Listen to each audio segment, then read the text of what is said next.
There's a tweet I haven't finished composing. Jack on the buses that keep clustering on the side of the roads. And shout out to Ambody. Yeah. He built bus stops on the side of different spots on Lekki. But the downfall drivers just do not. There was one spot right after Jack on where They there was a don't. I bus don't know stop. why there's an and aversion to. they don't want to use the bus Yeah, stops. to bus stops. I don't understand. When they do that, they take up the lanes and then they just crowd everybody out. Then that's toll, the Lekki toll.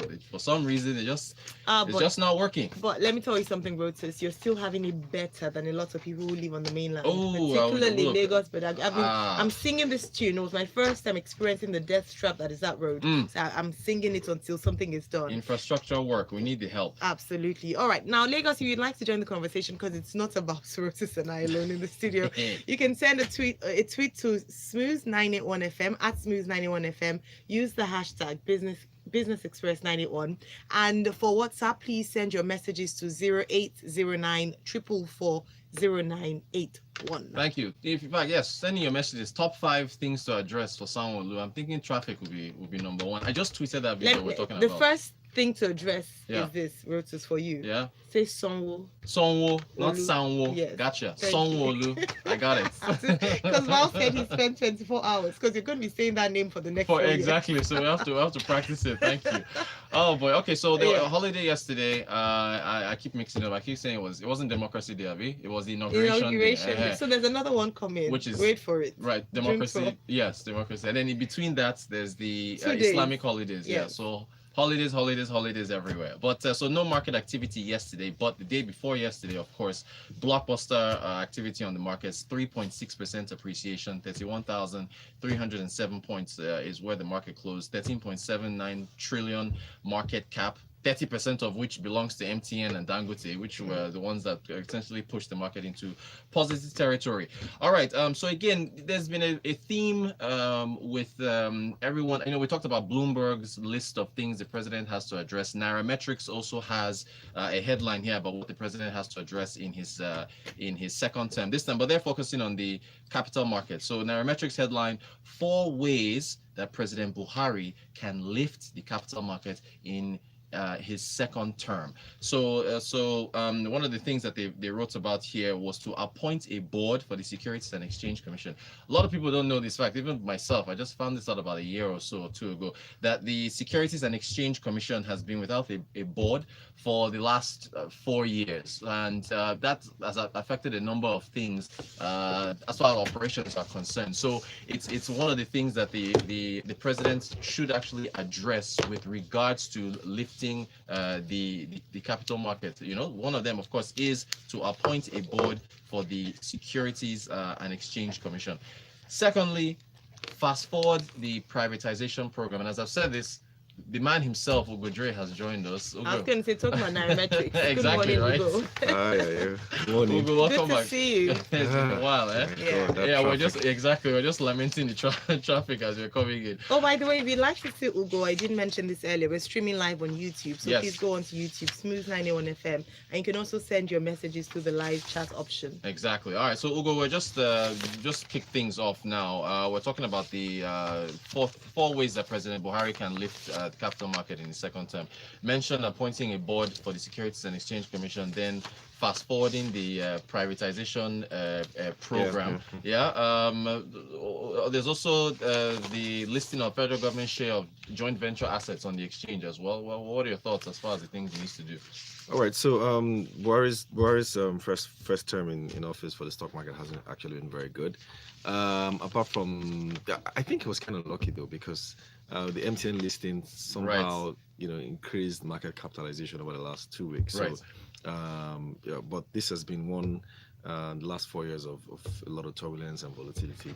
We've seen the bull Harry. Right. You guys coined that, yes. Exactly. There was the bull Harry and there was the bear Harry as well. And then when the bearish time during the recession, and then shortly after Emefiele came up with that I and E window, we saw that a huge bull ride where a lot of people made money from the market. Right. And then everything nosedive, and then we've just been in that squabble for the last 6 months, and then just recently, things have sort of picked up again. Not for all stocks, just for blue chips like MTN and Dangote Cement. So the issue here is that, so what's going to happen in the next 4 years? So how is this market going to pan out in the next 4 years? Are we still going to continue with this volatility or with this downturn? And we're saying, well, certain things that the president needs to do. I mean, it's not like they control the stock market, but economic policies do affect the stock market. So the first one, of course, was appointing board for SEC. I don't think we have a SEC DG yet. Right. We've had an acting SEC DG for some time now. So come on, it's about time we have confirm, if that's the person you want to confirm the SEC DG or get someone else so that we can get the ball rolling for the regulatory commission. Secondly, of course, was listing JV assets, or even listing some of the companies that wanted to privatize. Last time we had that kind of listing was, I think, early 2000, the days of Dangote Sugar, Dangote Cement, when a lot of those companies were privatized. That's when we had the very last wave of major listing of privatized government assets.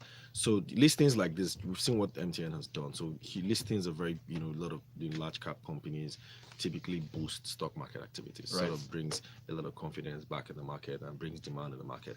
A lot of the stocks you see today are highly undervalued. You know that, Rotus. Right. Very low P ratios. We're seeing banks that are trading at P ratios of 2 times, less than 2, between 1 and 3. It's incredible. Right. I mean, right. you never could have thought that would have happened, and they've been trading at that lows for a long time, which basically means that investors that don't just have appetite for Nigerian stocks. Not that the companies are not doing well, it's just that they don't have appetite for Nigerian stocks. So we need demand back in the market so that things can continue to grow. And a lot of you and I, our pension funds are in there. Exactly. So we need the stock markets to perform so that when we retire, we can have some can money. have something. Yeah. All right, so we have some comments on WhatsApp. Please, when you send your messages, kindly include your name so that we can read them out. I'll take this one. The Nigerian Civil Aviation Authority, NCAA, has also been without a board since forever. One of the reasons there's so much Abuja interference and hence plenty wahala. Oh dear. And then Benga Akamu says we're in the season of holidays. We still have 2 days next week and another one on June 12th. So who cares about productivity? All right, Benga, that's a good point. We've talked about that in the past on the show. How these numerous holidays affect productivity. Ogojoy, moving on to Airtel, there's some news there with Airtel with regards to London and Nigeria. Can you help us out with that? Yes. So Airtel, rival company to MTN in the GSM space. Instead of listing on the Nigerian Stock Exchange, listing on the London Stock Exchange, as the story says. But it's not. A lot of people look at this and say, look, these guys could have, the reason why MTN listed on Nigerian Stock Exchange was because of a lot of regulatory onslaughts that they've had over the last time. Right. So without, they probably wouldn't have, if they had the opportunity, they wouldn't have wanted to list on Nigerian Stock Exchange, because you list because you want to raise money. That's actually why you list shares on the stock exchange, or you want original investors to exit, right? On the exchange. That's primarily why you list your company, or maybe you want to attain some kind of legacy and all that. So, but here, listing on London Stock Exchange, you can understand why they go to London Stock Exchange. This market appetite there. Right. You can raise a lot of money. Investors are savvy. There's also better regulations over there. Investor relations is much better. Transparency is much better. Right. Some of the things that we expect to see in the Nigerian Stock Exchange. But the story also says there's also consideration for a listing on the Nigerian Stock Exchange, which would be incredibly good for us here. Right. Yeah, because we want to see, a very stock exchange that is lively, stock exchange that has a lot of companies that are viable, that we can buy. But Airtel is not. I'm not sure it's necessarily a very profitable company compared to MTN right at the moment. So you gotta watch that as well. And unlike MTN, they're actually raising money because they need to pay off some debt. Right. So it's likely that when they list, they're likely going to have a public offer or an IPO. That's for sure. Okay. Because they need to raise money to pay off some debt. Unlike MTN, that probably doesn't need to just exactly. list them because they're like, it's just too bad. Let me just list it. All right. So Prince is back. Prince, I remember you from yesterday. Exactly, Prince. I don't believe holidays affect productivity. So many businesses also make more money during public holidays than normal days. Examples are recreational businesses and tourism. Prince, do you know what our contribution of tourism was to GDP in 2018? I think it was less than 1%. I have to check that, but it was really low. But still, I don't want to get into a back and forth. Prince, since yesterday, he's been saying so. He's convinced. He's convinced, so we'll let him be. All right, Miss Chen from so you can say. Go on. Okay. Miss Chen from Lekki says FIRS has also been without a board for over 4 years. Wow, how many of these? There's so many, because I mean, I remember in the group that we both belong to, Prof says there's a lot. That, there's just a lot of government MDAs that don't have boards. And it also just shows you the kind of bureaucracy that we run in Nigeria. Like, there's so many parastatals with so many boards and commissions. So usually, that's why during elections you see all sorts of people supporting, either party, because appointments are made generally. Gosh. Wow. Right. Okay. So we have 1 more minute. Okay. By the way, though, you know how many days of public holiday we have this year? How many? Officially, though, apart from the election ones. 15. Yeah, about that. Yeah. So election between 13 and 15 days. That's 2 weeks. Yeah. That is 2 weeks straight days. So let's just choose one period in the month and just everybody just shut down. So that, like Prince says, we can be making a lot of more money in the tourism sector. But now what? Oh, real quick, Ogojo, I want to just this. Ikeja, I've tweeted the video. You can see the video on our Twitter handle. The Ikeja electric workers being assaulted by folks whose homes they came to disconnect. Ogojo, Ikeja, the headline: Ikeja Electric reacts to viral videos and declares war on anyone who assaults his staff. They finally come out publicly to address this. Your thought? It's needed now. Yeah. So I mean, a lot of those videos are excruciating, and you see them and you're like, my God. And like, attacking their workers. Kind of barbarism. It's bad. It's not something that we should condone. And regardless of whatever the situation is, you shouldn't just beat up people who are just doing their job. I mean, this could one day just go south and have someone just, God forbid, killed because of this. Yeah. So it's really bad.